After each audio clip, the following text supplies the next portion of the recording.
Hello, team. Anticipate no more. I'm here live. Hello. Welcome to another ATP Geopolitics video with myself, Jonathan MS Pearce. I figured I hadn't pumped out enough content in the last week that I'd do a big old live. And the reason I'm doing a live now is because actually I have so much to say on this topic of military aid. There's an awful lot of news that's come out. There's been another Ramstein meeting. But there's also just been so much going on. I can barely keep up, and my videos have been far too long. My hits and losses videos have been too long in the morning because there's just so much happening. And it's, I guess, reflective of the incredible geopolitical situation we are in the world, and also, you know, as a reflection of what's going on in the war. And I really do need to do a frontline update. I haven't done one in goodness knows how long, so I'll need to do that later today, so that we can talk about all different things. You can chat in the live thread as about whatever the heck you want, but we'll try and get some Q&A stuff for the end if you have questions for me. It's going to be difficult for me to probably find out what you've asked, though, as I'm on my own today. What I'll do, though, is just bring up my my tabs for us to have a look at, and we'll start. I mean, as I say, Ramstein has meant that there's an awful lot going on in terms of aid, but also news concerning what the US is doing with certain things, and all the usual shenanigans. Indeed, I can't even find where my tabs are. So let's just, yes, there we are. Excellent. Okay, right, here we go. We're going to start with Japan. And by the way, thank you. Welcome everyone to the channel. Welcome to any newbies that might be here. These military aid updates are certainly for the committed team members out there. Right, Ukraine and the Japanese agency JICA have signed an agreement necessary to receive $3 billion under the ERA initiative. The funds will be repaid from the income received from frozen Russian assets. So I presume this is a Japanese set of frozen assets. So the countries that have frozen assets mainly are Europe, or the EU, in particularly because of the Euroclear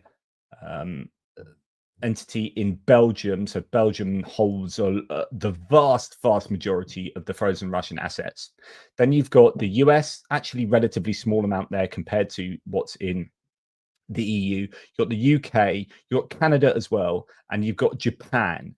Those are the kind of the main sources of the frozen Russian assets. So Japan here providing $3 billion. That will be underwritten by the assets for the frozen, underwritten by the the profits of the assets that they hold.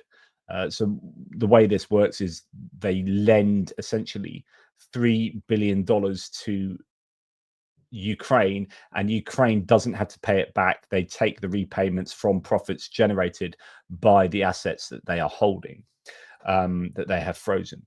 So that's really good news, that is going to Ukraine. What else do we have? Norway will help Ukraine cover a potential €1 billion, $1.08 billion gas deficit. President Volodymyr Zelensky announced this following a meeting with the Norwegian Prime Minister Jonas Gahr Støre in Vilnius a few days ago. I don't know the exact details of that. I haven't yet read the Kyiv Independent article there, but there's evidently a bit of a shortfall, a bit of a gas deficit, and Norway will help provide that. I presume that means with €1 billion worth of gas, rather than money for gas. And it's probably something that Norway can do due to their drilling, I guess, but I might be wrong. Now, the government of Sweden has provided a 16th military aid package to Ukraine, new capabilities to strengthen Ukraine's air defense and support defense and support to meet its prioritized needs. So let's have a look at this. It's 13.3 billion Swedish krona. Right, let's have a look. So this includes air defense. Support package will include airborne surveillance and control aircraft, the ASC 890s. So finally, those AWACS style planes will be going to Ukraine. I presume that this means that they're imminently on the way, if not already there.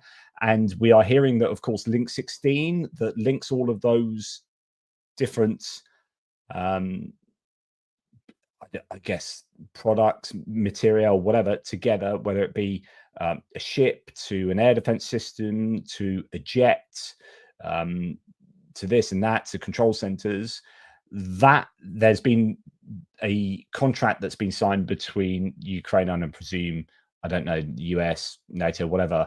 I reported on this the other day, and that is going to be up and running. And I have a feeling that these might have been delayed going to Ukraine, these AWACS planes, due to that Link 16 issue not being resolved. That seems to be resolved, and these are now on the way. So Ukraine's capability to identify and engage targets at long range will be strengthened. Package will also include a holistic solution that involves training, technical equipment, and methodological support for air surveillance and command and control.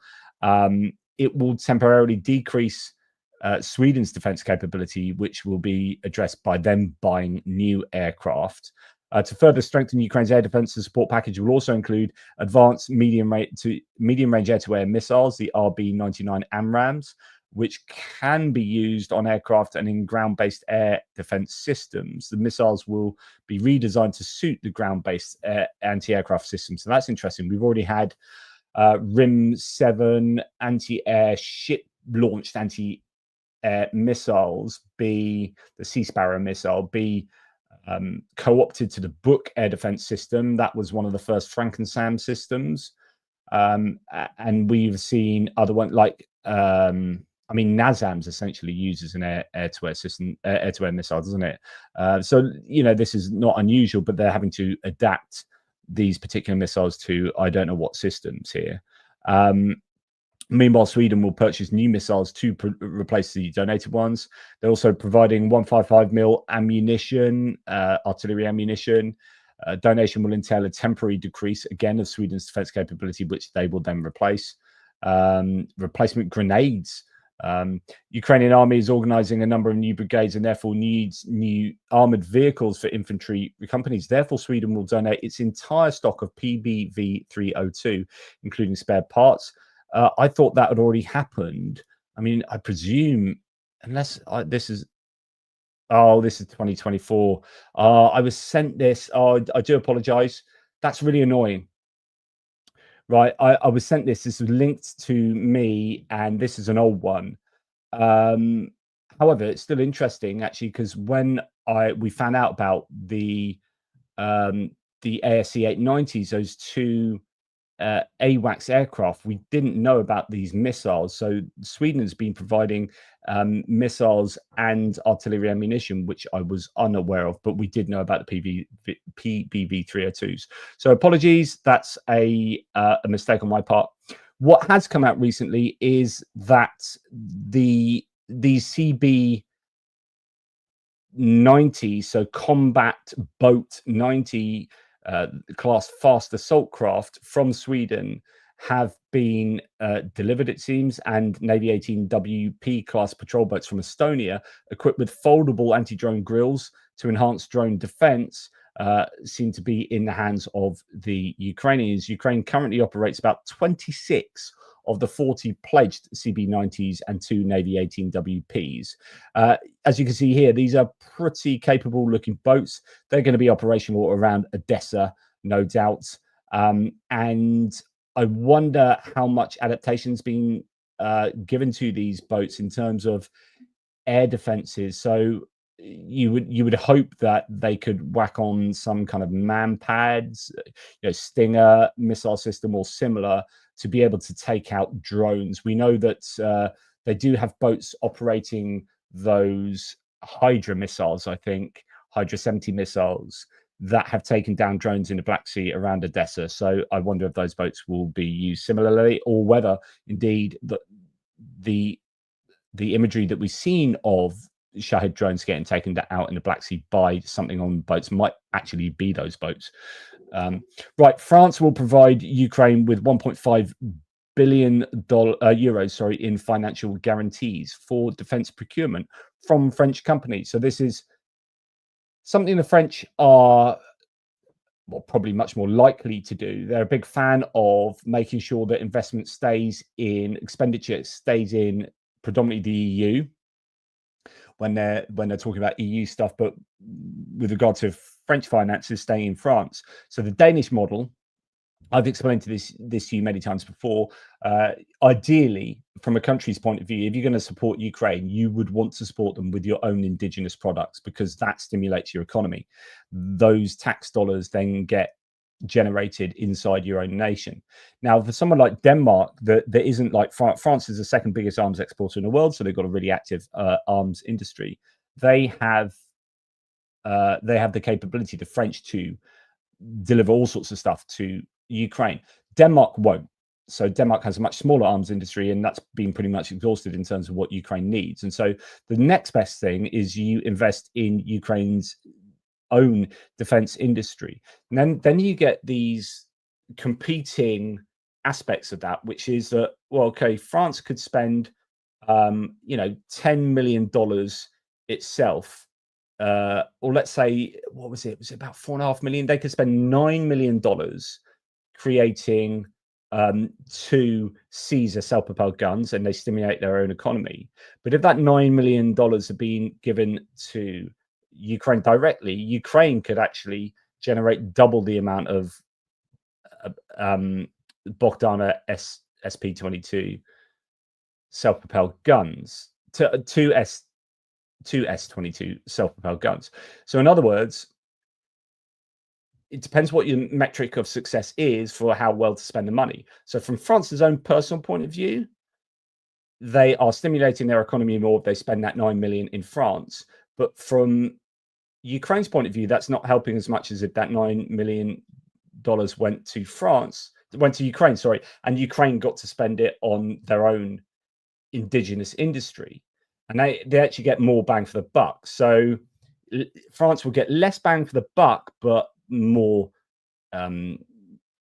stimulus of their economy. So here, France is unsurprisingly doing this because they often try and make sure that EU money stays in the EU. France will provide Ukraine with 1.5 billion euros in financial guarantees for defense procurement from France, but that's not bad because France has a lot of stuff it can give to Ukraine. The Netherlands announces new maritime security support package for Ukraine worth $456 million. This has come out of the definitely came out of Ramstein.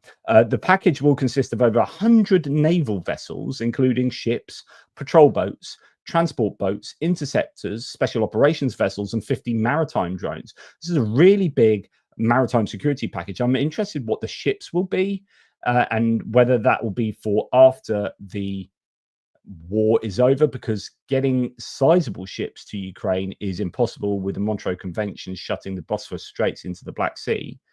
So Turkey is in control of the Bosphorus Straits, and that means that neither Ukraine nor Russia can get large ships into the Black Sea.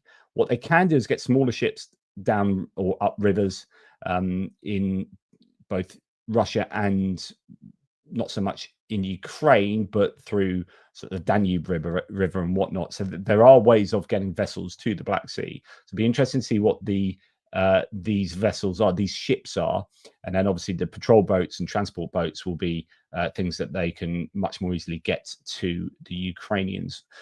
So as well, just to add to that, no report says, along with weapon systems, sensors, spare parts, and training. So that's really useful from the Dutch there. Now, the British are investing a record $472 million this year to increase drone deliveries to Ukraine from 10,000 in 2024 to 100,000 in 2025. That is a massive upscaling of the amount of drones that we are giving from the UK to Ukraine. I do wonder what types of drones other countries give, because there's no point providing cheap FPV drones. The Ukrainians can no doubt produce them at a lower cost than we can, and with the capabilities they need bespoke for the front lines. But there are certain higher tech drones. For example, the Germans are really good with some of their reconnaissance drones, like the Vector and the Quantum drones and whatnot. I don't know what drones the UK provide. We have seen a few sort of tested and talked about previously, but 100,000 of them for 2025 is exactly what the Ukrainians are going to need. In fact, we've just had our strategic defense review. I did an entire video separately on this. That is entailing us building in the UK 6 weapons factories to bolster military readiness.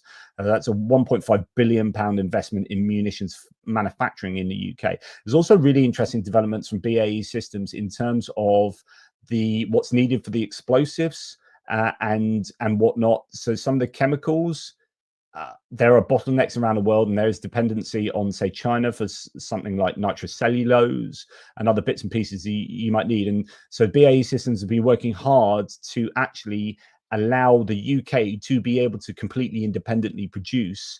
And I think it makes it cheaper, quicker. I think there are loads of benefits for what the BAE Systems research has brought about. And that means that the manufacturing of the ammunition in the UK is pretty decent, is looking to be pretty decent and independent and everything. So more capacity for ammunition production is going to help Europe, it's going to help the UK, and it's going to help Ukraine. So Britain will spend an additional £2 billion, about $2.7 billion, on the development of unmanned technologies, focusing on the experience of the Russian-Ukrainian war. So this isn't like we were just hearing about a drone package for Ukraine. This is to do with our strategic defense review. But it's just interesting that we are taking what we are learning from the war in Ukraine back to improve our own drone provision for the armed forces in the UK. And that's what I've often talked to you about. You know, this isn't a free lunch for the Ukrainians. There's no such thing as a free lunch. So when we give aid to Ukraine, it will come with either strings attached or it will be of a benefit to us. Yes, the benefit primarily is Ukraine winning the war, but also we've talked about economic investment and stimulation already. Then also the improvement of our own weapons systems because of that feedback loop that we're getting from the usage in Ukraine. So the UK government, just to stay on them for a second, is fully prepared to sue Russian oligarch Roman Abramovich over the Chelsea Football Club sale. So he had to sell, because of sanctions, had to sell Chelsea Football Club at the beginning of the war. And this was really controversial. Chelsea went through you had to jump through quite a lot of hoops, or Abramovich, it was all very difficult.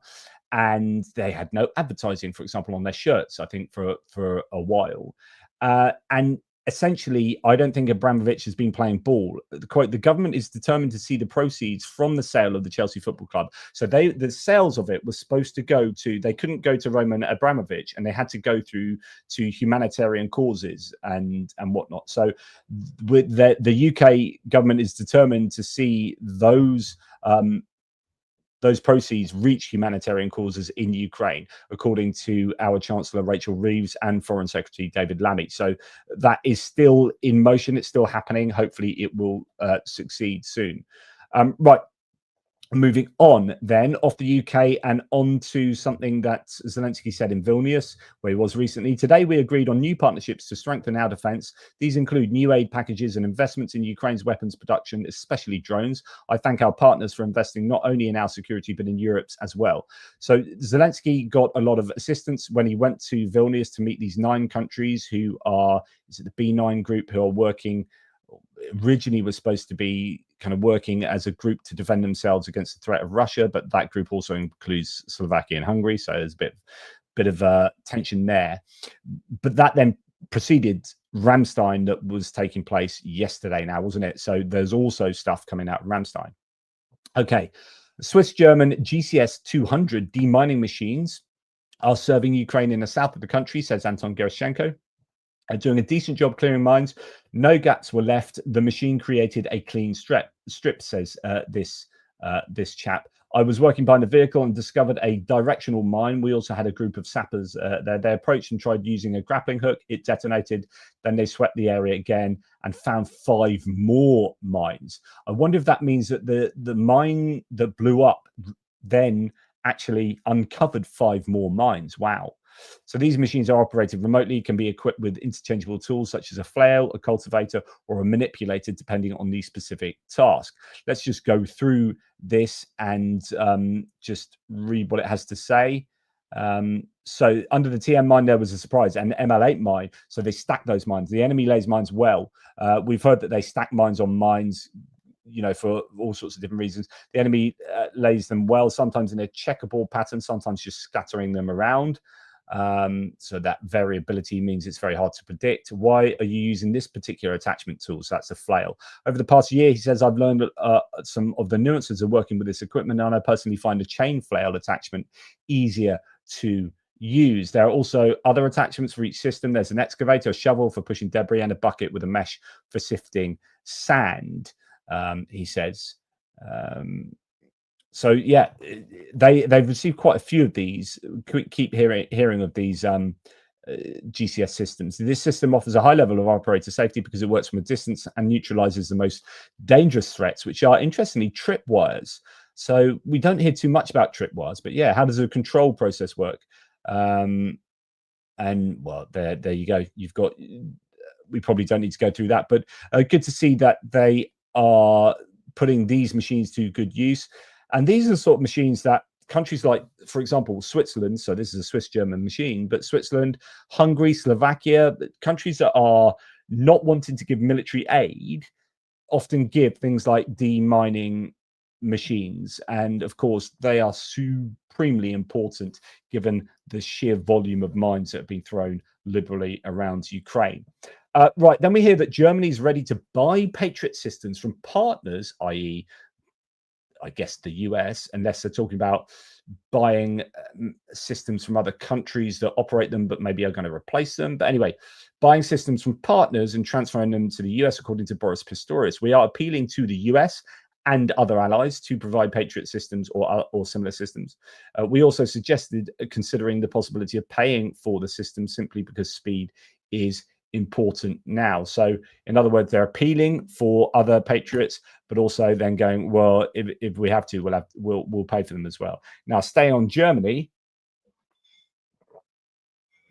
it appears, sorry, tea break. It appears that the Germans are struggling to get the RCH 155s to Ukraine in the time frame that they had originally envisaged. So I'm not going to go into details, but it looks like they're delayed. The RCH 155 is the remote controlled howitzer 155, which is eventually going to be able to be used remotely. That's what's called remote controlled howitzer, RCH.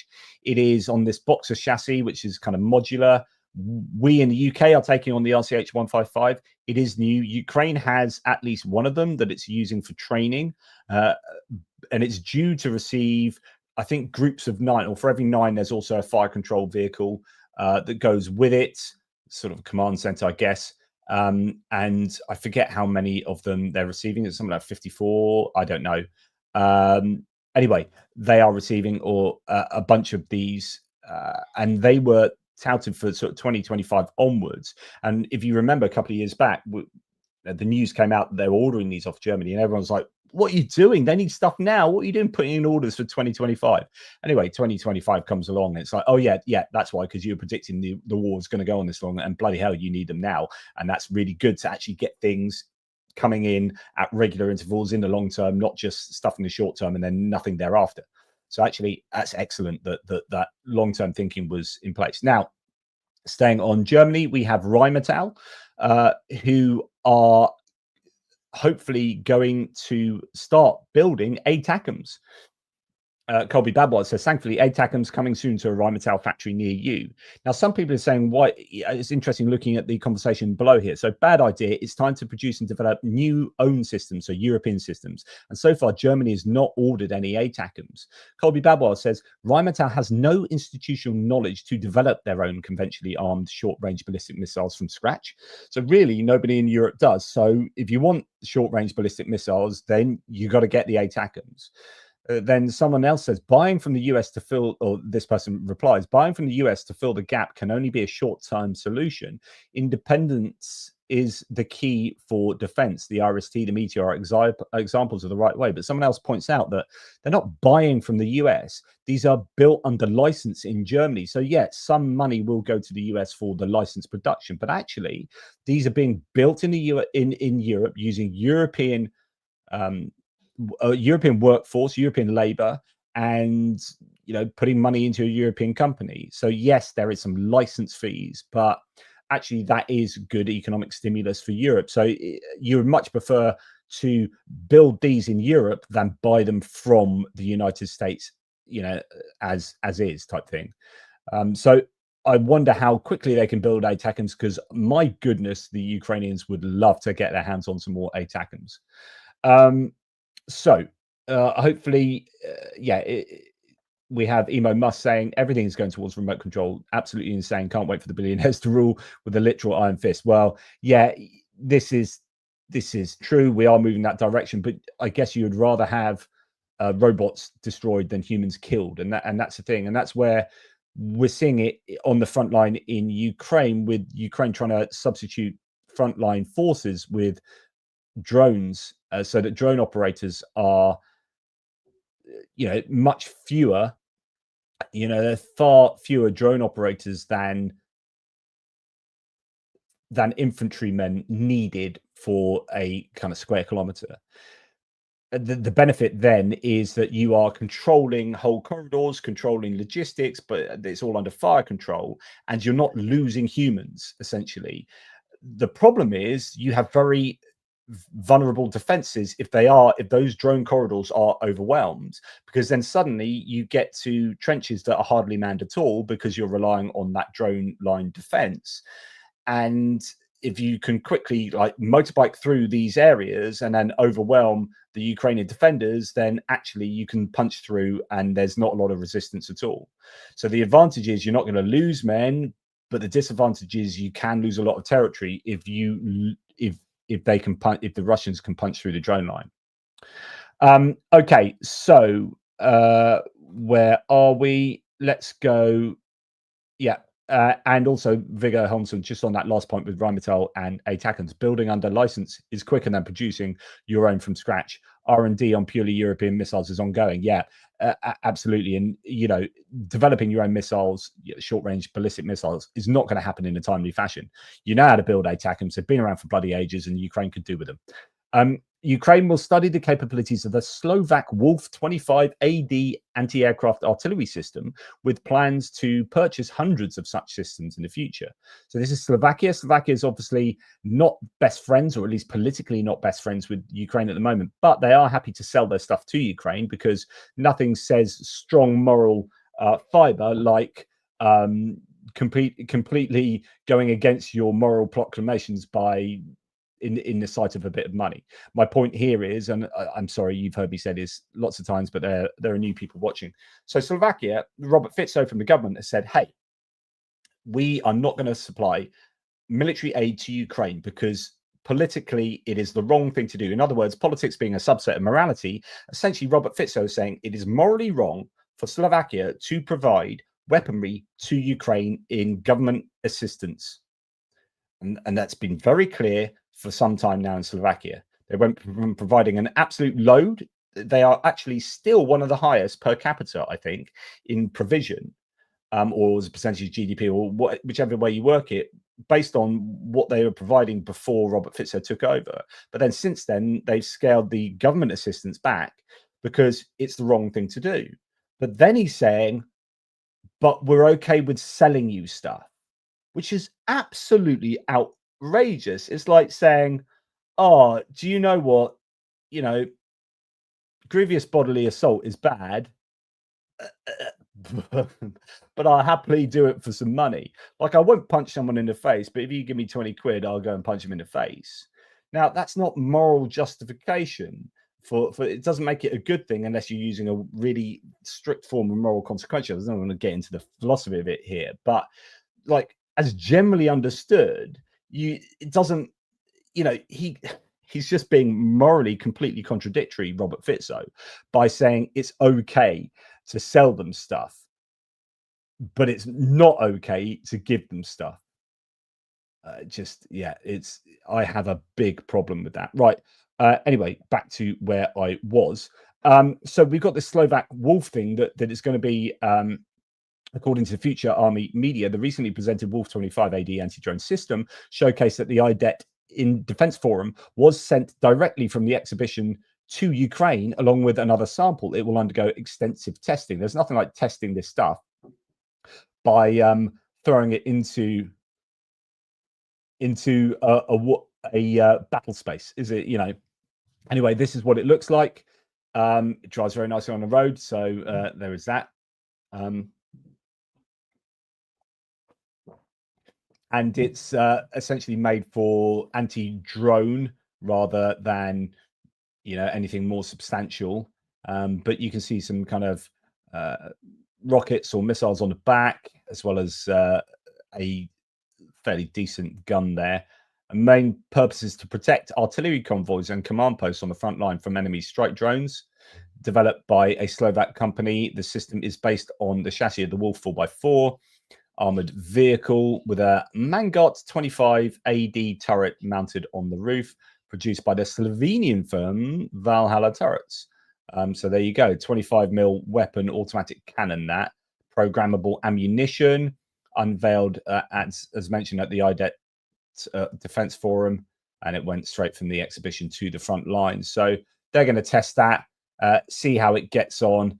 Jointly developed by Slovakia and Slovenia, with the 25mm Orlikon gun with programmable ammo. It can track up to 150 targets, so that's pretty damned useful. Okay, now sticking to that neck of the woods, a joint venture between the Czechoslovak group and Ukraine's defense industry. So the Czechoslovak group is a defense manufacturer from Czechia, I think. There's a joint venture to establish an artillery ammunition production facility in an undisclosed location in Ukraine, and that is apparently nearing completion. It will produce 155mm projectiles, but no further info is available on that.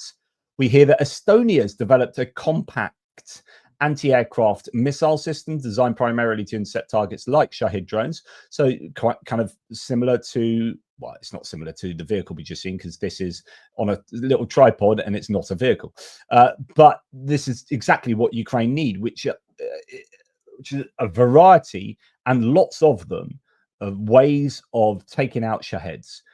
And they also need to have an extended range compared to what we've been used to, because the Shaheds are now flying at 2 kilometers plus altitude, which makes it rather more challenging to shoot them down. So right on time, as Russia's poured tons of money into building drone factories, we're going to spend quite a bit of time a little bit later talking about Russia's production capacity for Shahed drones and similar. Estonia plans to test the system in Ukraine soon.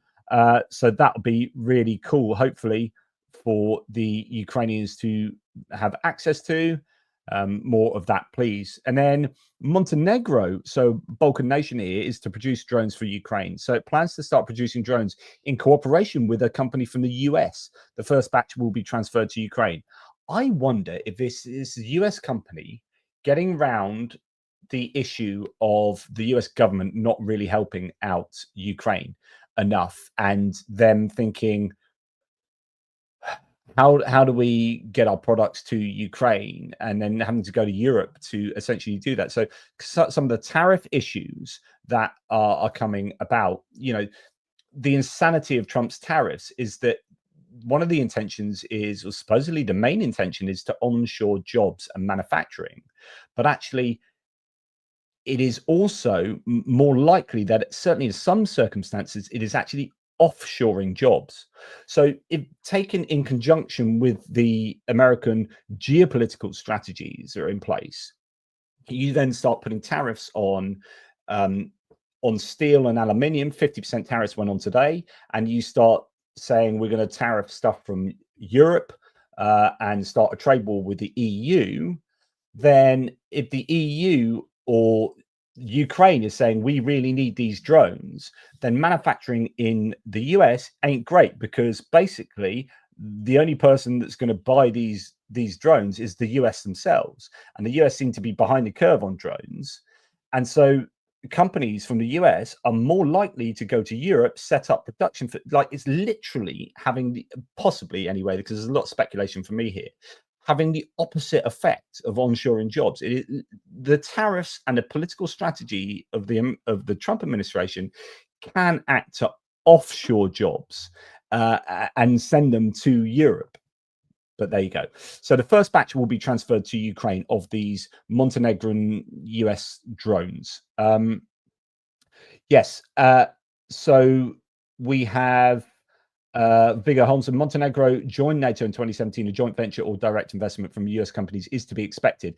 Absolutely, yeah. We overlook the fact that there are these nations in NATO that you might otherwise go, Montenegro, what are they doing in NATO? But actually, it's a bit like Turkey. You'd much rather Turkey was on your side than the other side, right? Turkey, obviously, a very different kettle of fish. They control the Bosphorus Straits and therefore access to the Black Sea.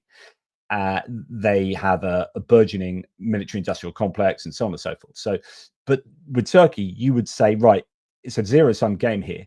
Either Turkey's with us or they're with Russia and BRICS. Now, I know they've been asked to join BRICS, but I think they're trying to speak out both sides of their mouth. But more formally, you want Turkey on your side. Montenegro, in the heart of the Balkans, you're going to want them on your side because otherwise they become perfect sort of potential victim for the Russian world.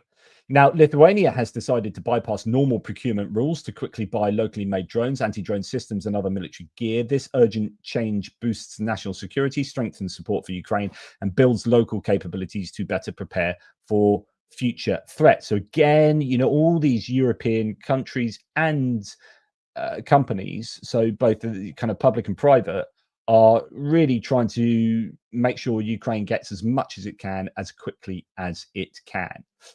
Then this is a bizarre story. So anti-aircraft weapons that were bound for Ukraine have been discovered abandoned in a Polish hangar. Polish prosecutors are investigating why a private defense company failed to complete its contracted delivery to Ukraine. Wowee. Maybe that'll be a bit of a boom day for the Ukrainians as they get a bunch of equipment. So TV Republica first reported the discovery of the mysterious containers at the Lazki Aero Club site before the district prosecutor's office dispatched Central Bureau of Police investigation officers to the location, where they confirmed the presence of anti-aircraft weapons. I don't know that we have any details about what those anti-aircraft weapons are, though. A kind of launcher. So Jakub Dobrzinski, a spokesman for the Minister coordinating special services, confirmed the weapons were anti-aircraft systems described as a kind of launcher. I mean, that could be a manpad, and it could be, I suppose, if they're in containers, they're less likely to be a whole launcher system like a TEL, transporter erector launcher. But they could be a vehicle. It could be, who knows? But yeah. Weird. Right. Ukraine has said, and this is coming from Yuri Ignat, the Air Force spokesman, that Ukraine has said, and not for the first time, because they have said this previously, they need 200 modern combat aircraft to outgun Moscow. These should be multi-role fighters, with the F-16s playing a key role due to its capability to destroy air, ground, and naval targets. I'm hoping that there will be more F-16s on the way. I'm hoping that France can muster up a few more Mirages, maybe just get rid of all of their Mirage 2005Fs, send them to Ukraine, and maybe get some of them from, I don't know that too many nations have the Mirage 2000. Someone else can find that in the chat. I think there's certainly one Middle Eastern nation that operates them, if I remember correctly. And Gripens. Man, they need some Gripens. Get some Gripens to Ukraine. Get them there now. Okay, so yeah, 200 aircraft, and at the moment they're looking at having around about 100 F-16s, under 100 F-16s. I don't know how many are going to be kind of ones that have been provided for spares. They've obviously got some Mirages, differing numbers, maybe a dozen of them, maybe fewer. Just don't quite know. There were theories that it could go up to 24 Mirages if the French were to be like super generous, but there's a lot of unknowns there. But when they say 200 modern combat aircraft, what they mean is that doesn't include their Sukhois and their MiGs. like MiG-29s and Su-27s and whatever. No, they need 200 on top of those old Soviet airframes. Now, the Pentagon chief missed the Ramstein meeting for the first time in 3 years and didn't even turn up online. Relied on the US, I think the US ambassador to NATO, wasn't it? Went on his behalf. But he's arrived in Brussels for, is it the NATO meeting of defense ministers. So yeah, that I think that pretty much tells you everything you need to know about the US support for Ukraine, i.e. there isn't support for Ukraine. And when you look at what Taco Trump did yesterday in terms of that, and I've already recorded my geopolitical video, but I didn't bring it out because it's another hour, and I didn't bring it out before this video. But I talk again about the tweet or the Truth Social post he did yesterday, which was absolutely egregious. It's effectively greenlighting Russian escalation and was no pushback to Russia. And then he's asked the Senate to pause the sanctions bill. So Trump is doing everything he can to protect Putin. And when Hegseth doesn't turn up for the Ramstein contact group, we can pretty much conclude that the US doesn't give a shit about Ukraine. Just absolutely not a moral or political care for the outcome of the war for that to happen in Ukraine's favor. It's desperate, really. The Pentagon has also quietly notified Congress last week that the special fuses for rockets that Ukraine uses to shoot down Russian drones are now being allocated to US Air Force units in the Middle East. So they've now, and this is in the Wall Street Journal, the US has redirected components for the APKWS laser-guided missiles that were intended for transfer to Ukraine to its Air Force units. They've sent them to the Air Force units in the Middle East. This is a contactless fuse with a radio frequency sensor for the APKWS missiles, which Ukraine uses to shoot down Russian drones. The contactless fuse is one of the most important components of the APKWS because it is that detonates a warhead of the missile when it approaches a drone. The integrated semi-active APKWS laser guidance system has turned the 70mm Hydra aircraft unguided missile into a cheap, high-precision missile weapon. When I was talking to you about the CB-90, the combat boat 90 being possibly the boat that has those missile systems, it's this missile system that is used in the Black Sea. I mentioned the Hydra 70. These Hydra missiles are the ones that they can be fired off like Humvees, helicopters, and whatnot. They can be turned into laser guided missiles that are having real success in shooting down these drones, particularly over the Black Sea area. Now, that is it is these fuses that enable the missiles to be used in this way that are not finding their way now to Ukraine. The US has stopped that and sent them all to the Middle East instead. The Vampire missile complex was created on the basis of this missile, which can be placed on various transport platforms, in particular on SUVs. Yeah. These systems were developed specifically for Ukraine to detect and intercept enemy drones, right? To which Jay in Kiev says Trump doing what he can to assure that Ukraine can no longer shoot down Russian drones. Trump is Putin's whore. So as you can see, it's being met rather negatively, that news. The US is refusing to provide air defenses to back the reassurance force the UK and France are planning in a post-war Ukraine, according to Bloomberg. So there are still plans afoot. In fact, I think the next piece we have is on that. The plan for the deployment and actions of European coalition forces in Ukraine has been developed and completed. So they've now got the plans in place, but its implementation has been suspended until ceasefire talks resume. Of course, this isn't going to happen until there's a ceasefire. In addition, European governments have adjusted their assessment of what is needed to contain Russia. They now believe that a combination of Ukrainian forces, allied training, European troops, and aircraft stationed on NATO's eastern flank and patrols in the Black Sea are sufficient, but the US has refused to help.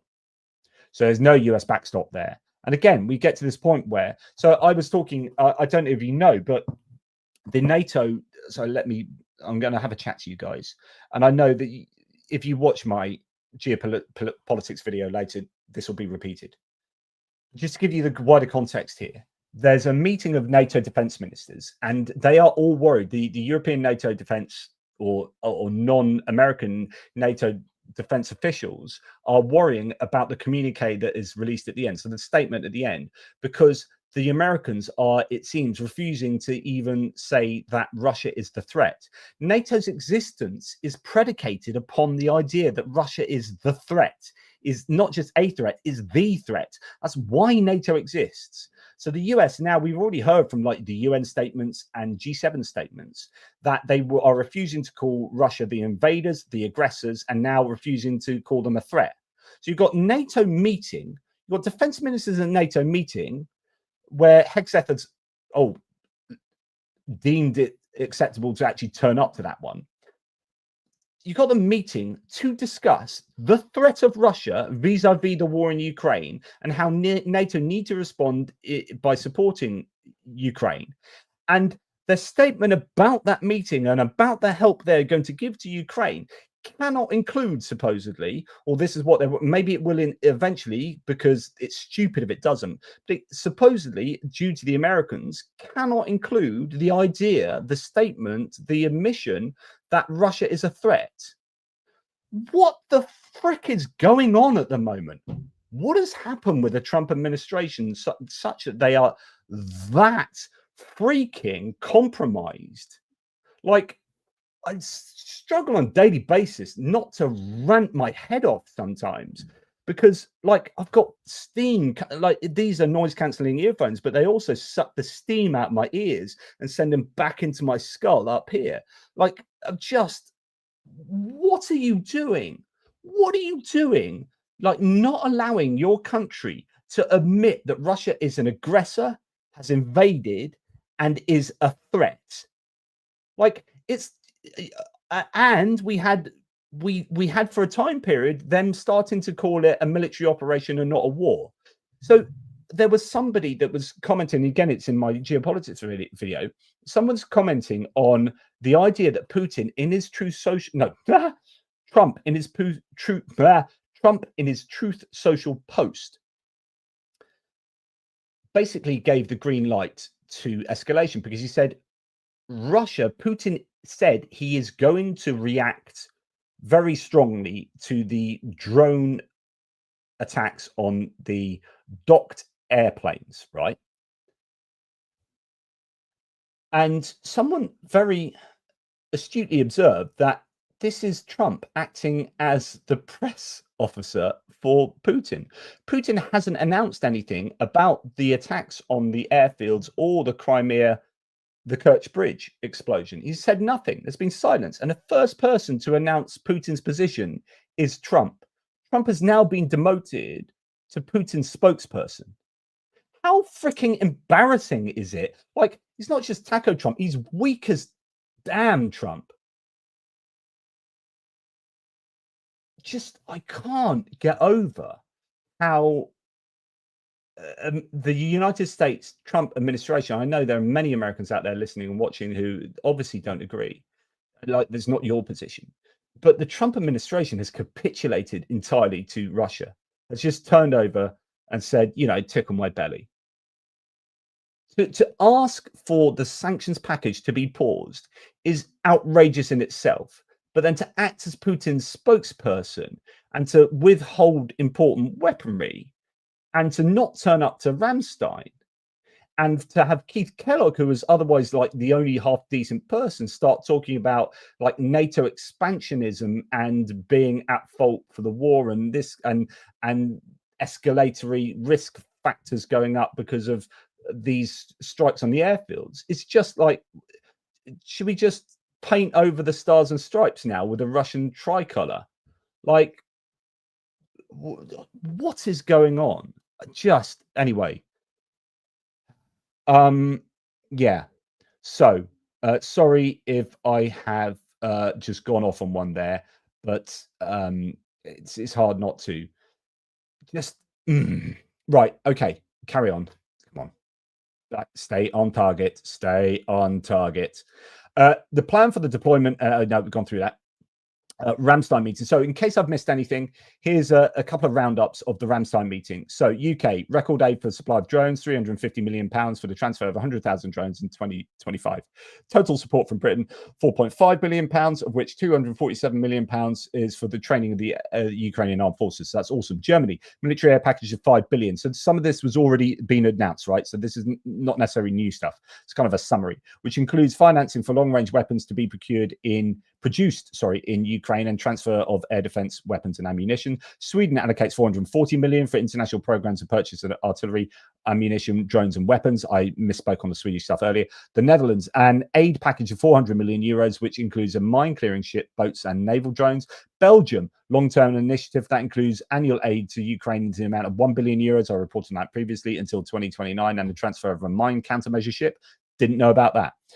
Norway allocates $700 million worth of drones for drones, and 50 million for NSATU trust fund. Is that right? $650 million for drones? It's got to be more stuff than just drones. Canada allocates $45 million for drones, electronic warfare, IT solutions, as well as Coyote and Bison armored vehicles. Lukewarm, tepid tea. Lovely. Right. And here we've got another summary. So I'm just going to see if there's anything else there.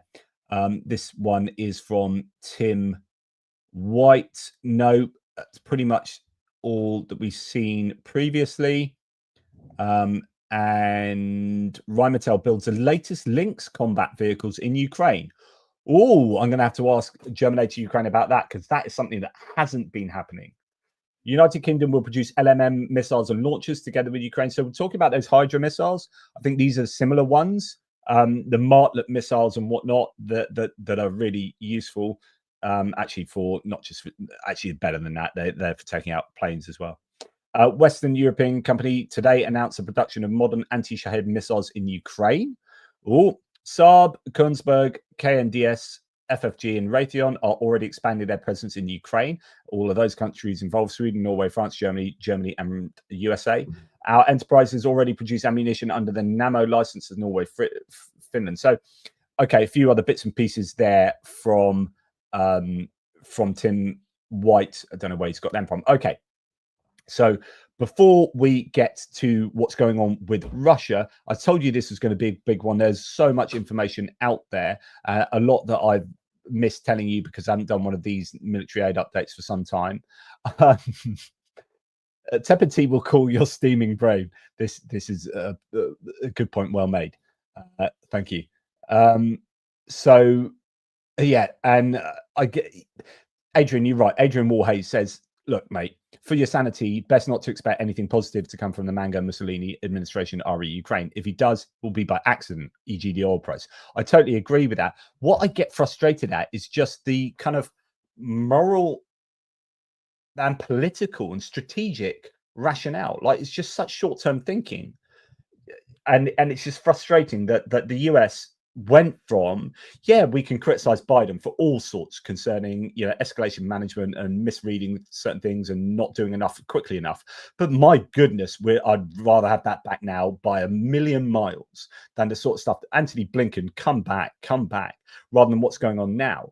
And it's so to just go from there, so we forget that Biden at the beginning of the war, we forget an awful lot that's happened, but he did an amazing job of bringing together NATO and allies. He brought together 50 nations. I don't even remember, but he was given props for actually getting allies to coalesce around kind of the US and supporting Ukraine, and the Ukraine Defense Contact Group and all that. That was the Americans, that was Biden. So there's an awful lot of amazing stuff the Americans did. And so to go from there, yeah, it wasn't perfect, but it was pretty good for, all things considered. To go from there to nothing, but actually trying to help Russia in one day, literally January the 19th. Oh, yeah. January the 20th. Oh, my goodness, nothing. Oh, in fact, they're helping. They're on the other side now. That's the basis of my fury, because it's so freaking unfair more than anything else. It's just it's morally reprehensible, and strategically stupid. Anyway, enough. Right, Canadian armored vehicle manufacturer Rochelle has. So we're moving on to a section on indigenous Ukrainian stuff now. Canadian armored vehicle manufacturer Rochelle has begun production operations in Ukraine, and the facility was opened 2 months ago and is now actively operating. So that's amazing. So this Canadian manufacturer of all sorts of vehicles, because actually the Senator comes in lots of variants, like the mine-resistant ambush protection. Originally, they sent out basic Senators. The Senator was based on, like, I think it's the Ford F-150 chassis, and was used like commercially. It was actually started as a armored vehicle to move money around banks, one of these armored vehicles, in a completely non-military context. And then the guy is he not Israeli Canadian, and he's married to a Ukrainian, and they employ loads of Ukrainian refugee workers in the facility in Canada. And they started making these vehicles for the Ukrainians and getting them out. And now they've given, I couldn't work out whether it's 1,800 or 1,000, but I think it's 1,800 they've given to Ukraine now. There were two numbers are given. I think there's a typo in one of them the other day. Anyway, they've given a whole bunch of these out. But when they were first given the Senators, the Ukrainians were using them as if they were MRAPs, mine-resistant ambush protection vehicles, and then they were getting blown up in them. And it was not going too well. And I guess Rochelle were like, well, don't use them for that. That's not what they're for.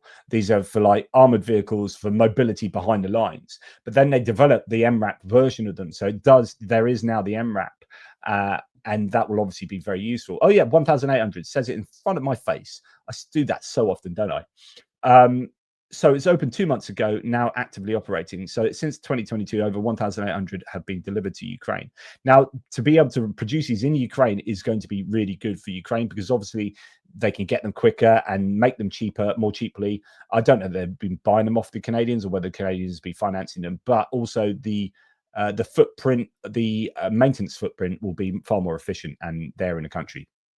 Right. First Ukrainian long-range weapon systems with the support of Berlin can be deployed in the armed forces of Ukraine in just a few weeks, the German defense minister said. Now, this was initially people were like, oh, what's it going to be? Germans are financing long-range weaponry in Ukraine. And then it came out that they were talking about predominantly, or maybe exclusively, the Lutey drone and the Bars drone. But I guess it could also mean other things that we just don't know about. And I'm hoping, but I also probably think it does involve helping out with their ballistic and or cruise missile weapon systems that are still not quite there. So we hear about the long Neptune, and I think the Neptunes are being used. There was talk about them flying into Crimea the other night. But, these are always works in progress, aren't they? Because, you use them and then it's a cat and mouse game of countermeasure, countermeasure, etc. But also I think the Neptunes originally had some issues, and yeah, so having Germany on board to help, not just in terms of finances but maybe in terms of expertise, would be great. Reports are the Germans accidentally left the schematics for the Taurus missile on a napkin. Yeah, I don't think they're going to be building a Taurus cruise missile, but who knows? It would be absolutely fantastic if they could build themselves some decent air-launched cruise missiles, or ground-launched cruise missiles, and obviously ballistic missiles. They really do need that. Ministry of Defense has approved, so Ukrainian Ministry of Defense, a Ukrainian-made Chief 1 unmanned aerial system for the use in the armed forces. The drone is designed to engage aircraft or personnel with pellet ammunition and features automatic target recognition and optimal engagement distance systems. In other words, a couple of shotguns with propellers. So this is a shotgun drone that's going to take out other FPV drones and potentially personnel as well. So interesting. Ukraine specializes in good enough for the mission anti-drone drones. So sometimes you look at some of these drones, you think, well, that looks, is that going to be good enough, or is it held together by masking tape type thing? But actually good enough for the mission. And you kind of see this with some of the drones on both sides, like the Molnir drone that the Russians use, is kind of plywood and rubber bands and stuff, but it's really, really effective. Like, I'm obviously exaggerating a bit, but likely many of these will be hanging under balloons to give them an altitude advantage over Russian Shahed and Garan one-way attack drones. Interesting. So the idea would be you can lift a drone up with a balloon, so you're not using up all its sort of battery, and I guess it's on maybe standby, and you can release it from the balloon once a drone passes underneath or something like that. Wow. Yeah, so this is the Yari interceptor that they are turning music off that you can't hear, that they are here testing. So this one is launched from a catapult, elastic band catapult, goes up. Looks like it's got quite a speed, and obviously it's going to need that to be able to take out one would presume, and not just to say a Lancet, but you presume that that'd be going for a Shahed, blow a hole in the wing of a Shahed. So it needs these Shaheds. Some of them can go sort of 400 kilometers an hour these days. Yeah, so these drones are becoming that's pretty quick. The capabilities are improving. Just wondering what we're seeing there. Whether that's just the flying, isn't it? Okay. I was wondering whether we're going to see any evidence of what Trent Telenko was talking about vis-a-vis sort of dropping them from balloons. And then finally, for the Ukrainian section here, Roy here says as Ukrainian fiber optic drones increase in numbers, Magyar shows us his fiber optic winding machines and assembly of fiber optic spools for FPVs. Fiber from 50-kilometer bulk spools are wound onto printed components to various lengths, with 15 kilometers being the most common type. As President Zelensky said, Russia receives direct assistance from China in drone supply. We're going to talk about that at length in a second.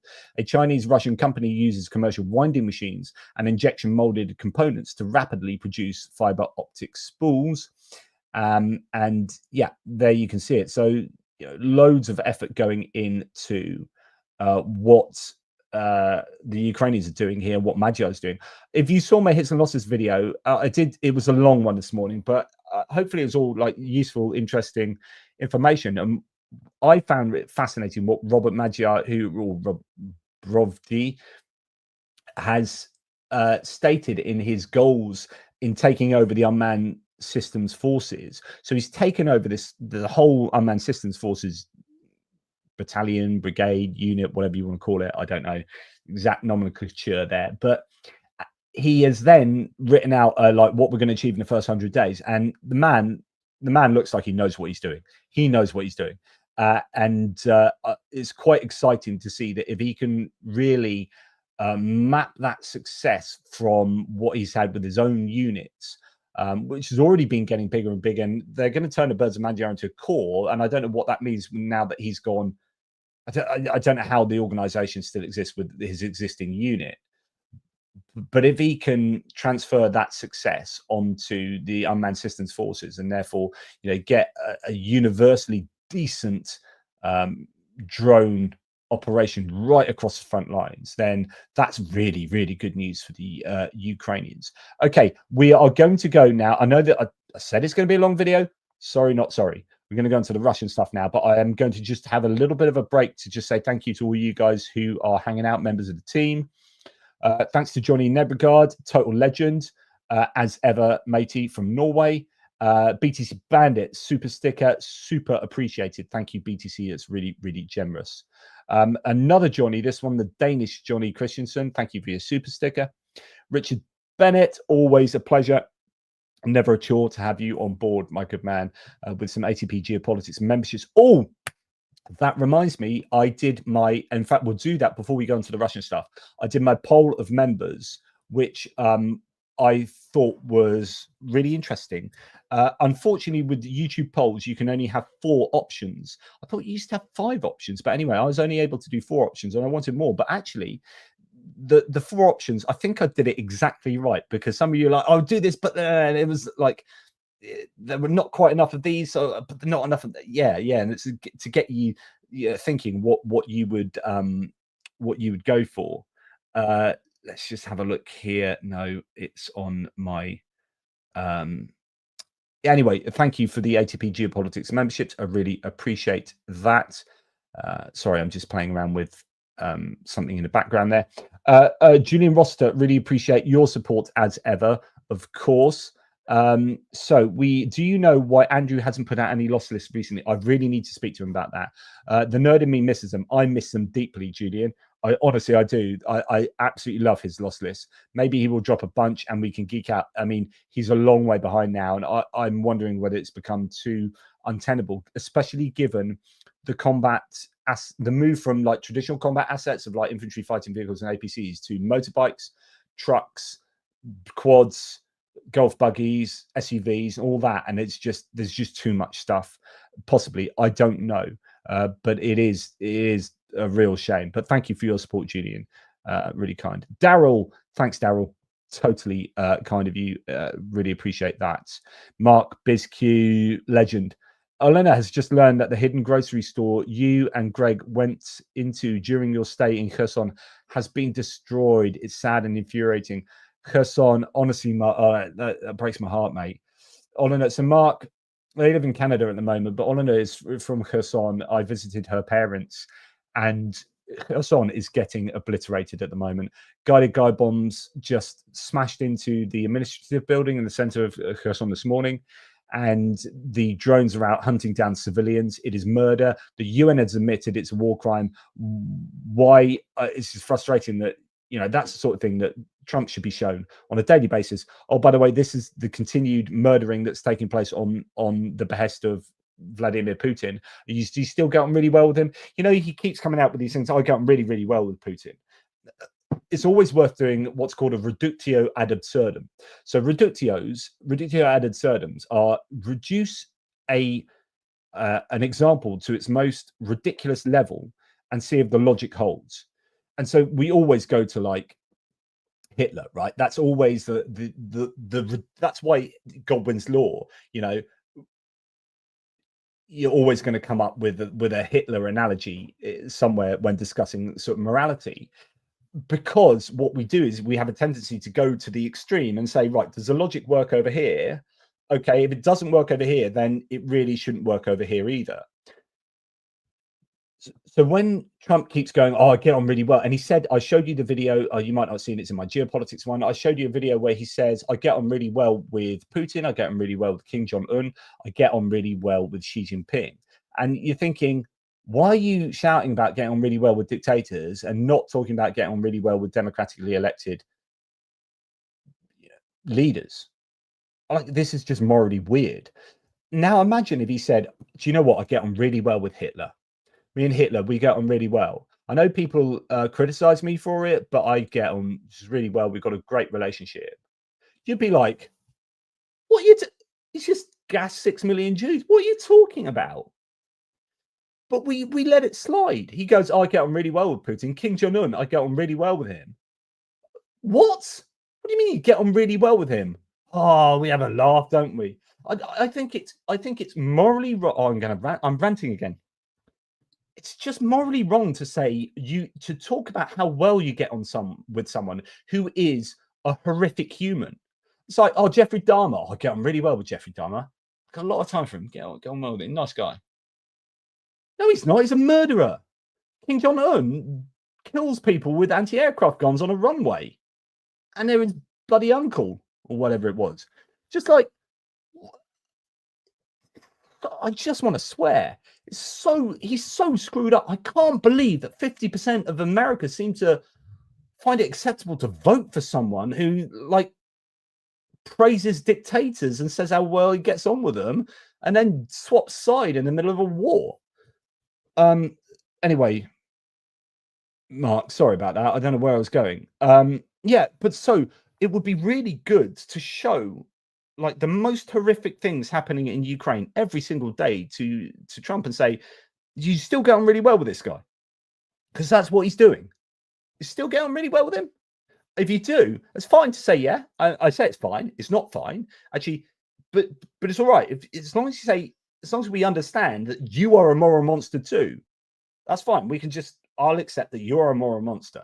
And if you're a moral monster, what the hell are you doing in charge of the United States of America? It's supposed to be, you know, the land of the free. leader of the free world. Just anyway. Thank you, Mark, for facilitating my rants. Yet another rant. Okay, so I want to just I wonder about this. Yeah, so it's interesting, Hugo. I do quite a lot of US politics videos. I did one the other day on I think it was on the reconciliation bill, and someone in the threads was like, it's Kathy's guess. She was like, I've just watched the mainstream media about this bill in the US. I just watched a whole news program on this, and there wasn't even a fraction of the stuff you're talking about. And this is what we need to know. And this question is, why does it take a British guy from sitting in his freaking study, banging on YouTube to get this information out there? Why is there a lack of decent information being communicated to the people who most need to know it, which is in that case the American public? And you get these, I've seen quite a few sort of memes and analyses recently on, and people are saying it more and more actually frequently, that if you live in the Fox News universe, you are never going to see anything critical of the reconciliation bill, of Donald Trump in general, of probably Vladimir Putin.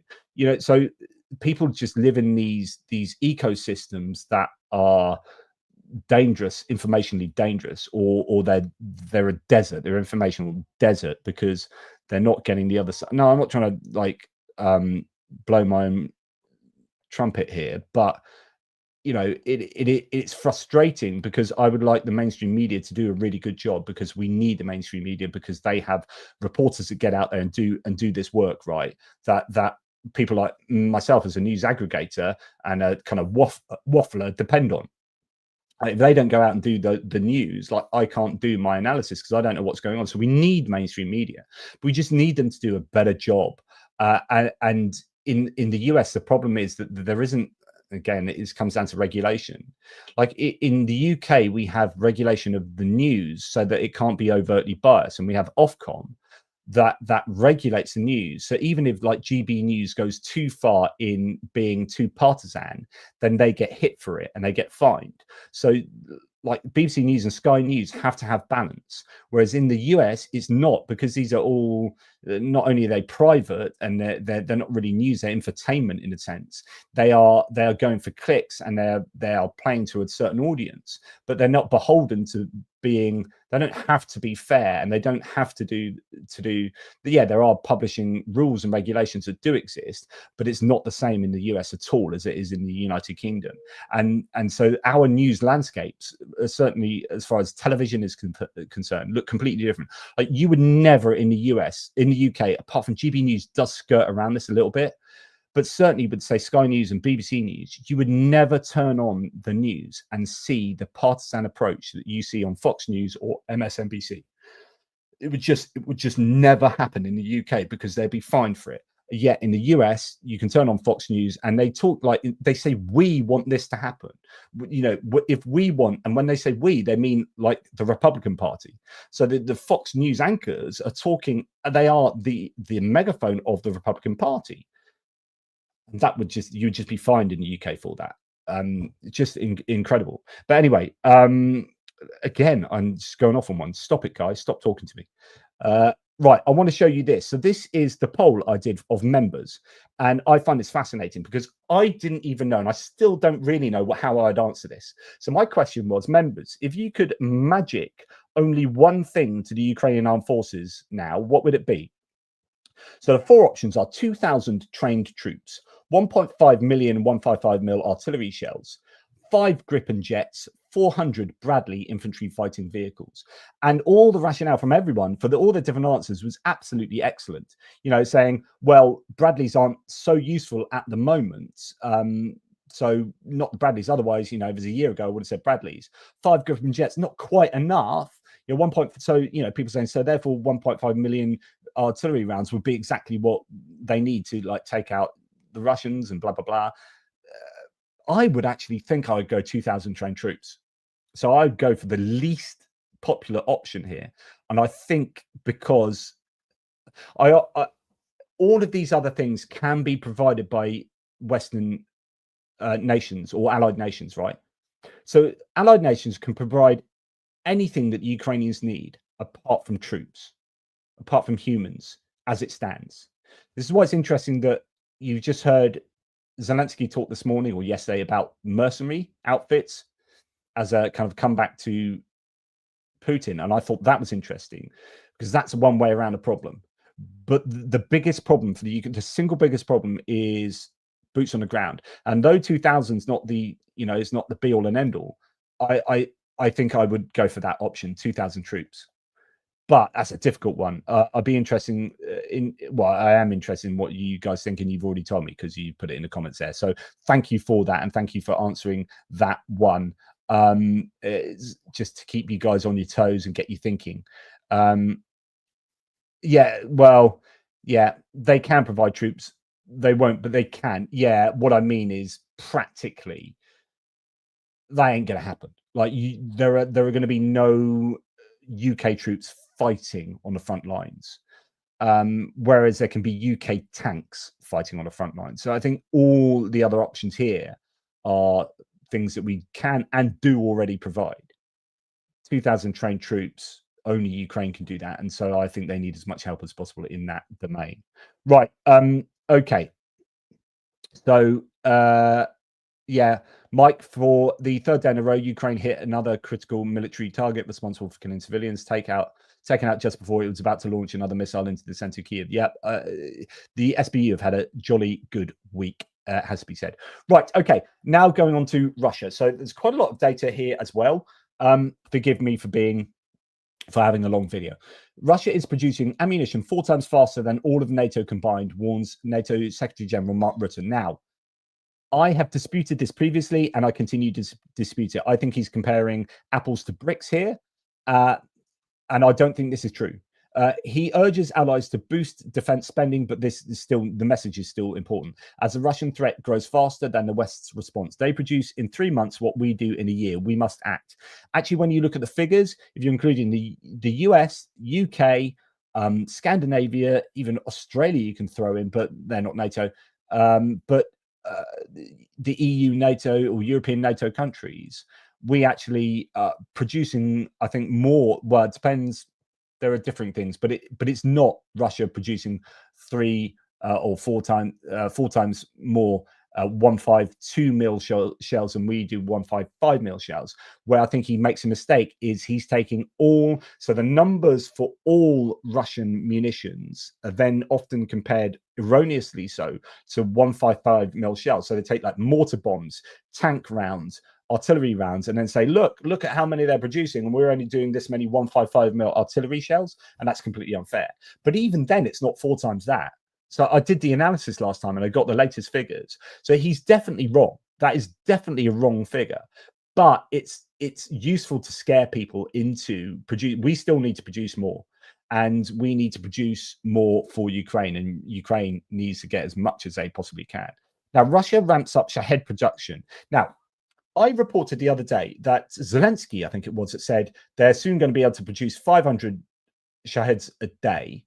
I don't know if he said Shaheds or Shahed type or one-way attack drones or what. And he's saying at the moment they do 300 to 350 a day. And this is at a time when they were sending, eventually it was 472 of them in one single night, right? So now we're hearing that Russia's ramped up Shahed production to 170 a day, but it eyes 190 by the end of the year. And that's way below what Zelensky and others have been saying. But I'm wondering whether Shahed manufacturing is different from Garan manufacturing, which is, and then you get decoys as well. So there are all sorts of things that are often thrown into the same pot here. And I'm wondering whether this is merely the Shahed production, so or equivalent. Russian engineers doubled the explosive payload in Shahed drones from 50 to 90 kilograms, while introducing new warhead types targeting specific objectives, according to Ukraine's intelligence services. Then we have another. Well, we've got a bit more information here. Russia produces about 170 Shaheds per day. Plans to produce much more. Okay. Along with the Shaheds. So here's the key. Along with the Shaheds, it wasn't Garan, it was Gerbera 2 I was thinking of. The Russian used decoy drones such as Gerbera 2 and Paradia. Their purpose is to clear the way for real Shaheds which carry a lot of explosives. I think Garan as well. I think Garans are different. They're different versions. I think the Gran is the Russian version of the Shahed. Shahed is the Iranian word, right? But anyway, you get the point that there are these different drones that are often thrown into the same pot. Now, here the Kyiv Independent says Russia will soon be able to deploy more than 500 long-range drones. So now we've got, okay, but you said 170 up to 190, but then you talk about these other drones. Okay, now we're on to sort of long-range drones. So then this goes back to Zelensky talking about long-range drones just as an umbrella term.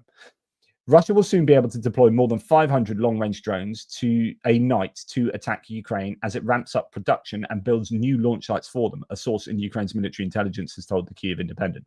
This is deeply worrying. It doesn't matter what the name of each drone is, or I suppose it matters whether they're decoys or not, but 500 a day is definitely a problem, and this is why you need to flood the Russian skies with long-range attack drones from Ukraine to hit manufacturing facilities. Russia's production of ballistic missiles has increased by at least 66% over the past year, according to data from Ukraine's military intelligence shared with the Kyiv Independent. So 66% increase in those is definitely a challenge for the Ukrainians.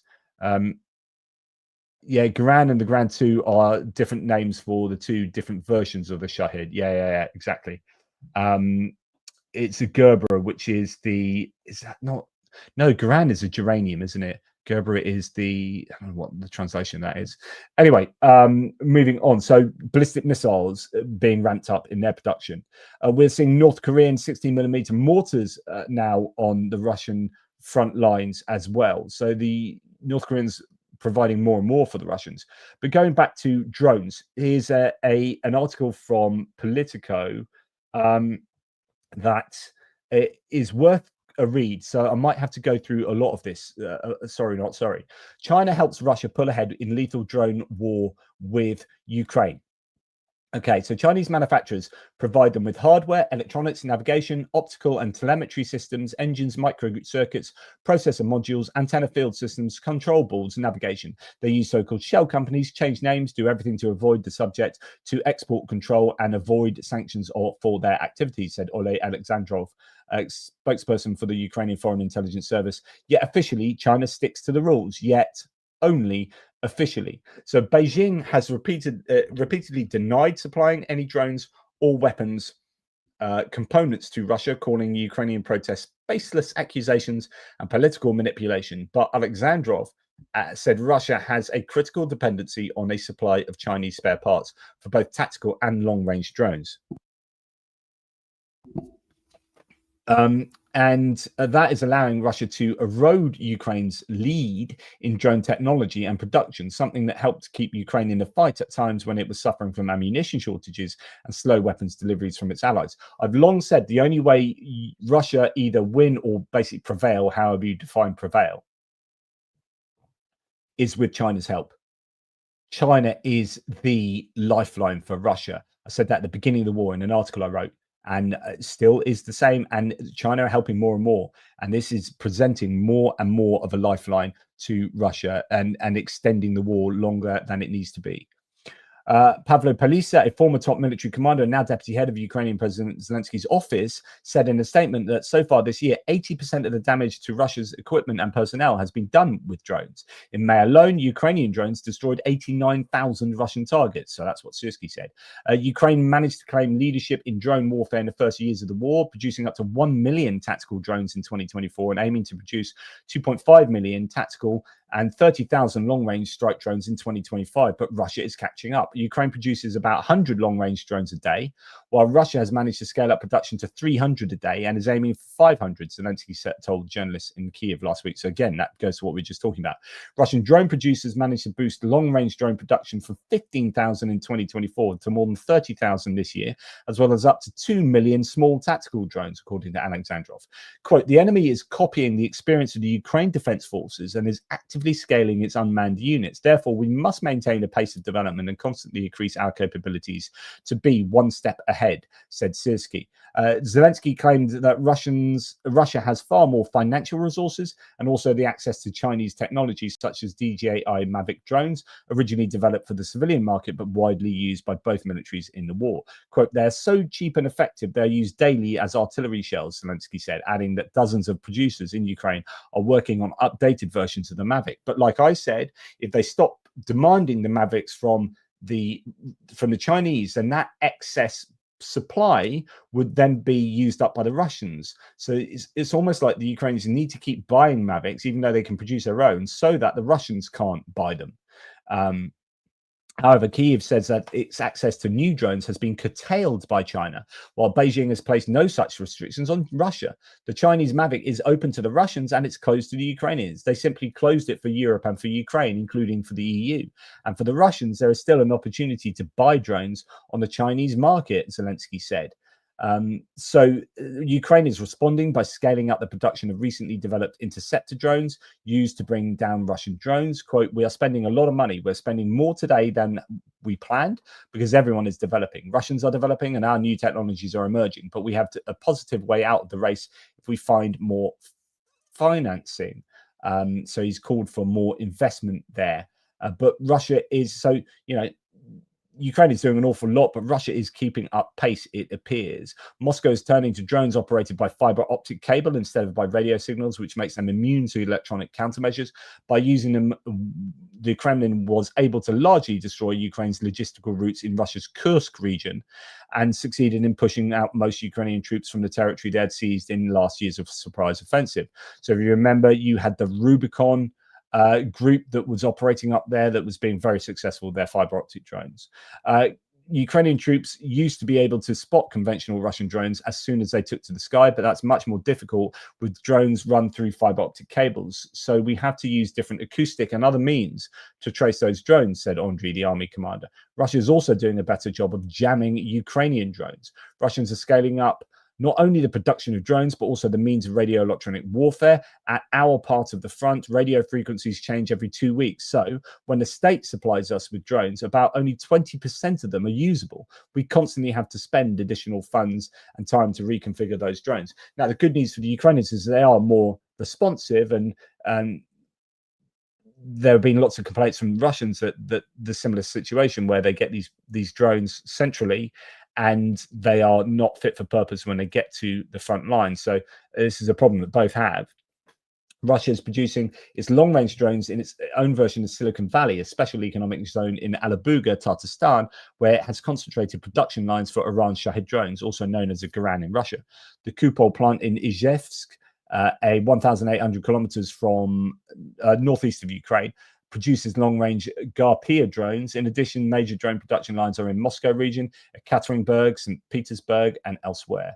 They aim to produce about 30,000 long-range drones of those types, plus 30,000 false targets, the decoy drones they use to exhaust Ukrainian air defenses in 2025. As for the FPV drones, Russians are aiming to produce a whopping 2 million of them in 2025, says Alexandrov. That's increasing pressure on Ukraine's counter the surge in both the quantity and quality of Russian drones. In this war of drones, only the most dynamic side will win, he said. So Russia plans to produce 2 million FPV drones in 2025. And that is a serious ramping up. Of course, the Ukrainians plan to produce more than that, but they need to keep ahead of the curve. There are some claims that they might get 4 million, then it's 5 million. Some recent claims saying they could produce 10 million. It just depends on the funding.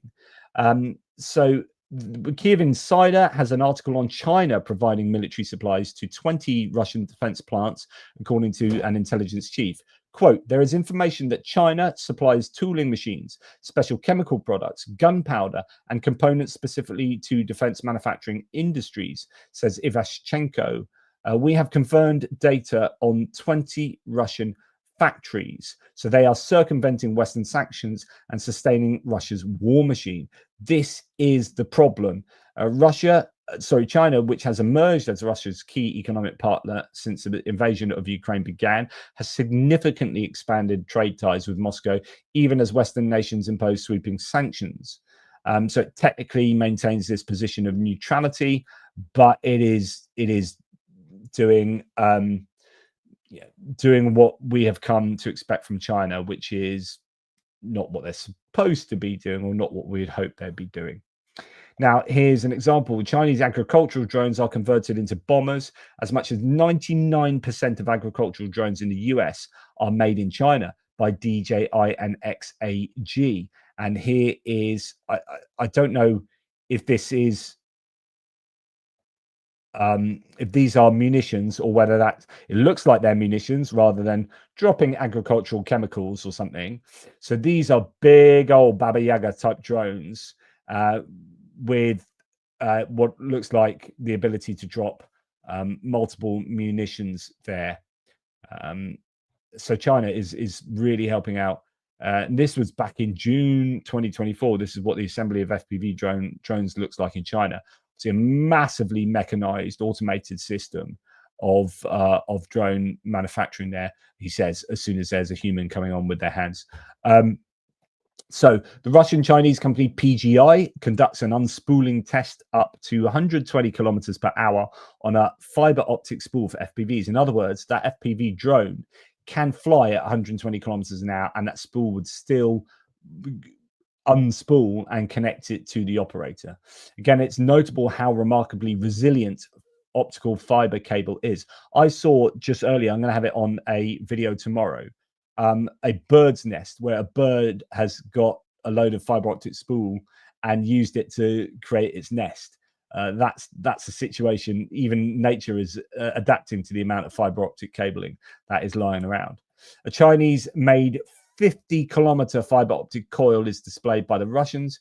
The increase in the range of FPVs is unabating. So the idea here is that 50-kilometer spool is actually something that can be used on a drone. Obviously, it would have to be one of those bigger Baba Yaga type drones that we were just looking at. I don't think that you're going to get that on the drone that you're looking at there. That would be outrageous for it to be lifted by that. But I guess why else would they have that in the same picture? Insane. Now, Russians have turned the Molniya. This is the Molniya I was talking about earlier, with kind of like plywood and rubber bands and whatnot. It's very simplistic, open kind of drone thing there, with an FPV drone attached to it. So they've apparently turned the Molniya drone into a mothership drone that can carry a single FPV there.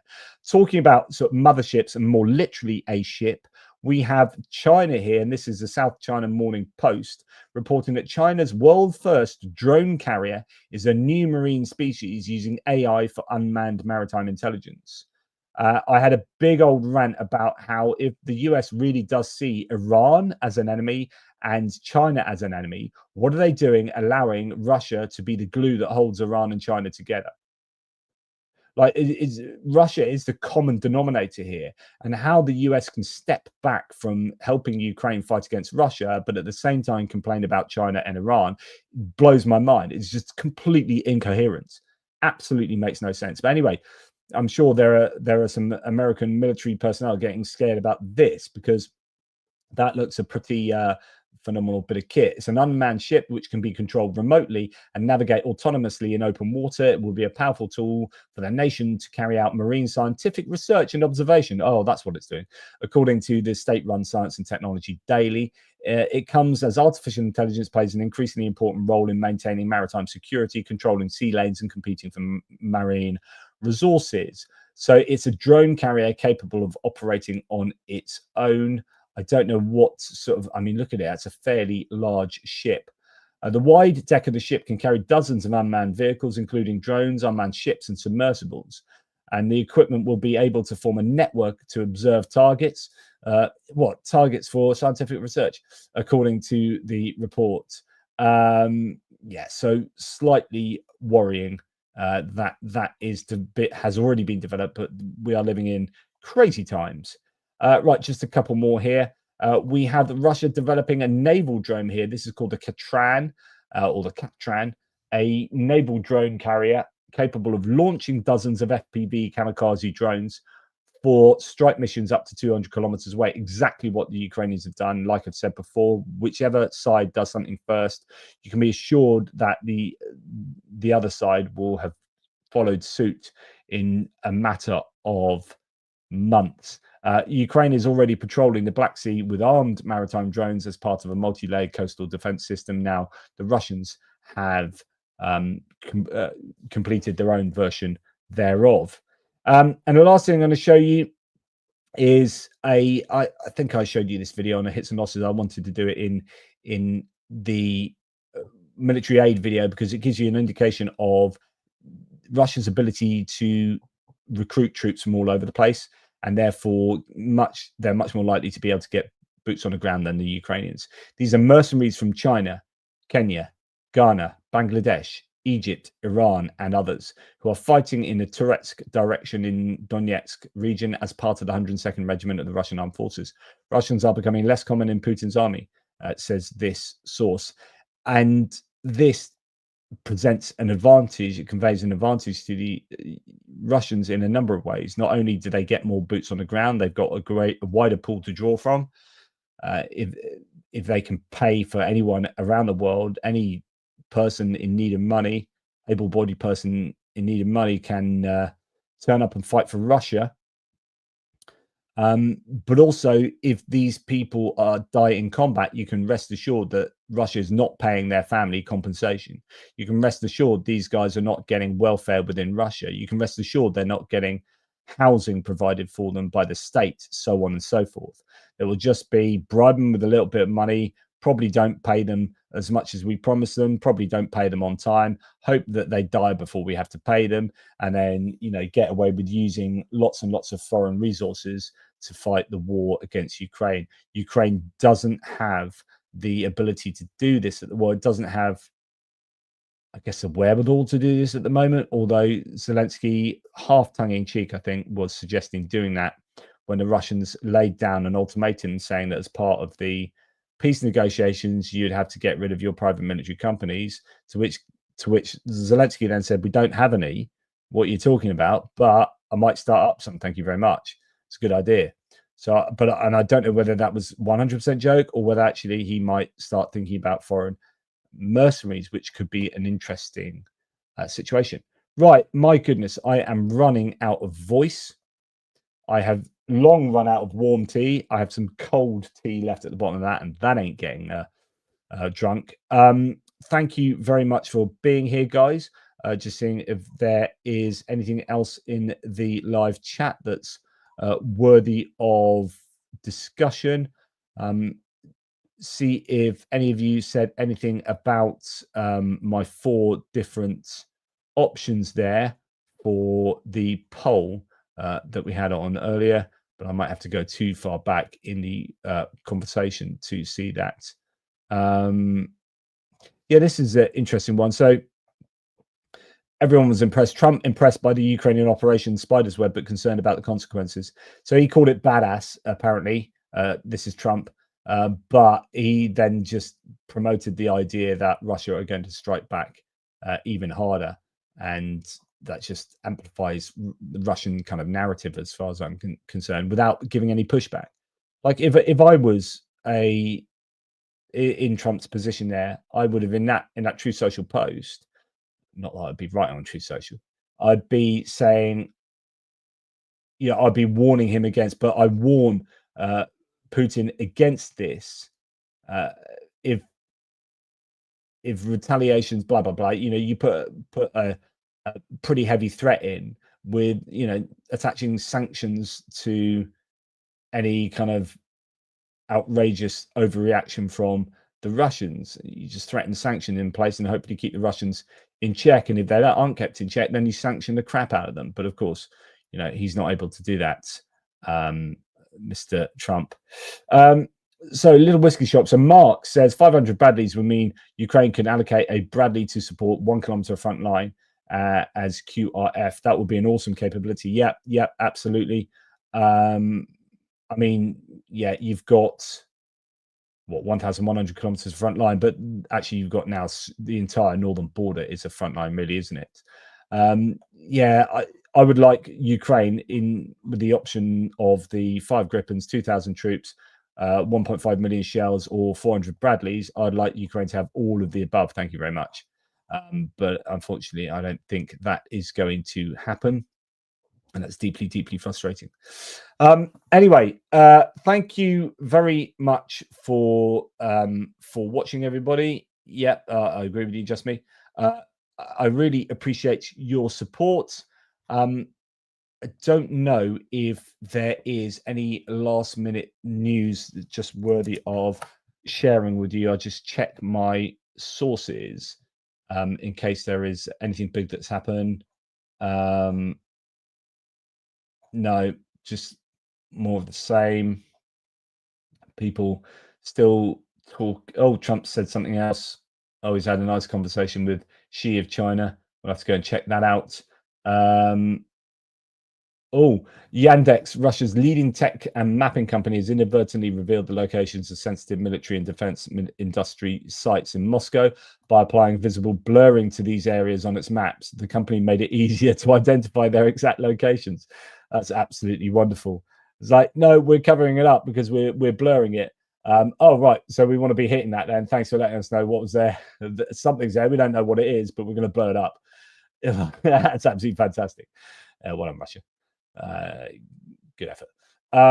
Yes, so anyway, enough from me. Take care, guys. I will speak to you soon. My long goodbye is going to be cut short. Appreciate your support, and thank you to all those in the live chat who did super sticker and support. It is truly appreciated. Keeps the lights on and whatnot. All the very best. Toodle pips.